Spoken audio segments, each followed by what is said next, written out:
One line review ಬೇಕು ಅಂತಂದರೆ ಈ cinema is a perfect blend of suspense, emotion, culture and technical brilliance. ಅದೇ ಕರಾವಳಿ. ಬನ್ನಿ ಮಾತಾಡೋಣ. ಡೈರೆಕ್ಟರ್ ಗುರುದತ್ ಅವರ ನರೇಷನ್ ಮತ್ತು ಸ್ಕ್ರೀನ್ ಪ್ಲೇ ಎಷ್ಟು ಪರ್ಫೆಕ್ಟ್ ಆಗಿದೆ ಅಂತಂದರೆ ಸಿನಿಮಾ ನಿಮ್ಮನ್ನು ಫಸ್ಟ್ ಫ್ರೇಮಿಂದನೇ ಹುಕ್ ಮಾಡುತ್ತೆ. ನರೇಷನ್ ಎಷ್ಟು ಬ್ಯೂಟಿಫುಲ್ ಆಗಿದೆ ಅಂದರೆ ಕ್ವೆಶನ್ಸ್ನ ಕ್ರಿಯೇಟ್ ಮಾಡುತ್ತೆ, ಹಾಗೆ ಅದಕ್ಕೆ ಉತ್ತರ ಕೂಡ ಒಂದು ಪರ್ಫೆಕ್ಟ್ ಟೈಮಿಂಗಲ್ಲಿ ಕೊಡುತ್ತೆ. ಅದಕ್ಕೆ ಈ ಸಿನಿಮಾದಲ್ಲಿ ಸಸ್ಪೆನ್ಸ್ ಪರ್ಫೆಕ್ಟಾಗಿ ವರ್ಕೌಟ್ ಆಗಿದೆ. ಅದೇ ಈ ಸಿನಿಮಾದ ಮೇಜರ್ ಪ್ಲಸ್ ಪಾಯಿಂಟ್. ಈ ಸಿನಿಮಾದು first half it's biggest strength. ಯಾಕೆ ಅಂತ ಹೇಳ್ತೀರಾ? Especially the interval block peak cinema ಅಂತಲೇ ಹೇಳ್ಬೋದು. ಆ್ಯಂಡ್ ಈ ಸಿನಿಮಾದಲ್ಲಿ ಒಂಥರ ಸರ್ಕ್ಯುಲರ್ ನರೇಷನ್ ಯೂಸ್ ಮಾಡಿದ್ದಾರೆ. ಅಂದರೆ ಓಪನಿಂಗ್ ಸೀನಲ್ಲಿ ನಿಮ್ಗೆ ಏನು ಬರುತ್ತೆ ಅದಕ್ಕೆ ಕಂಟೆಕ್ಸ್ಟ್ ನಿಮಗೆ ಇಂಟರ್ವಲಲ್ಲಿ ಸಿಗುತ್ತೆ. ಆ ಮಿಡ್ ಪಾಯಿಂಟ್ ಏನಿದೆ ಆ ನರೇಷನ್ ಪರ್ಫೆಕ್ಟ್ ಆಗಿದೆ.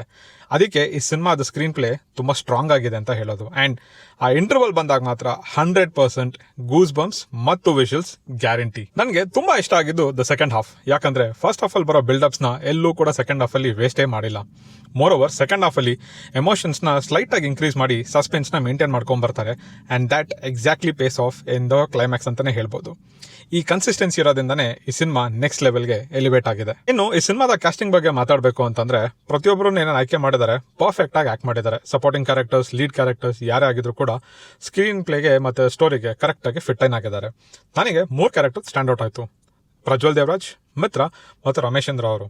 ಅವ್ರ ಬಗ್ಗೆ ತುಂಬ ಮಾತಾಡಲ್ಲ, ಯಾಕಂದರೆ you have to experience it in theaters only. ಈ ಸಿನಿಮಾದಲ್ಲಿ ಸೆಕೆಂಡ್ ಹಾಫ್ಗೆ ಮೇನ್ ಹೈಲೈಟ್ ಆಗೋದೇ ರಾಜ್ ಬಿ ಶೆಟ್ಟಿ ಅವರ ಕ್ಯಾರೆಕ್ಟರ್. ಆ ಕ್ಯಾರೆಕ್ಟರ್ ಯಾವಾಗ ಬರುತ್ತೆ, ಯಾಕೆ ಬರುತ್ತೆ, ಎಲ್ಲಿಂದ ಹುಟ್ಕೊಂತು ಮತ್ತು ಅದು ಎಲ್ಲಿಂದ ಸಿನಿಮಾನ ಎಲ್ಲಿಗೆ ತಗೊಂಡೋಗಿ ಬಿಡುತ್ತೆ ಅನ್ನೋದೇ ಈ ಸಿನಿಮಾದಲ್ಲಿರೋ ಇನ್ನೊಂದು ಬಿಗ್ಗೆಸ್ಟ್ ಪ್ಲಸ್ ಪಾಯಿಂಟ್ ಅಂತ ಹೇಳ್ಬೋದು. ಒಂದು ಹೇಳಕ್ಕೆ ಇಷ್ಟಪಡ್ತೀನಿ, ಸಿನಿಮಾಯಿಂದ ಆಚೆ ಬಂದಮೇಲೂ ಕೂಡ ನನಗೆ ಆ ಮಹಾಬಲ ಕ್ಯಾರೆಕ್ಟರ್ ತಲೆಯಲ್ಲಿ ಗುಯ್ ಅಂತಿದೆ. ಟೆಕ್ನಿಕಲ್ ಆಗಿ ಈ ಫಿಲ್ಮ್ ಬಗ್ಗೆ ಮಾತಾಡಬೇಕು ಅಂತಂದರೆ ಕರಾವಳಿ ಸಿಂಪ್ಲಿ ಬ್ಯೂಟಿಫುಲ್.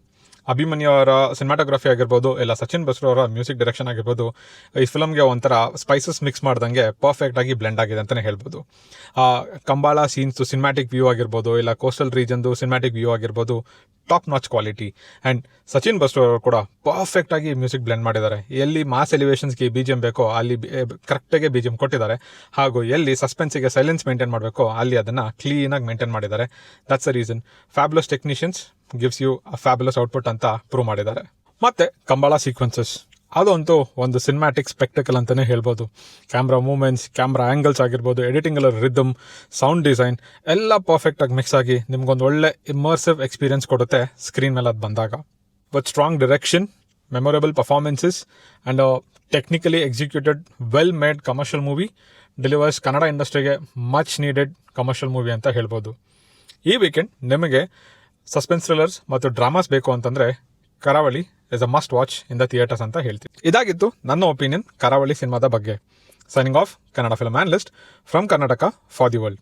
Thank you.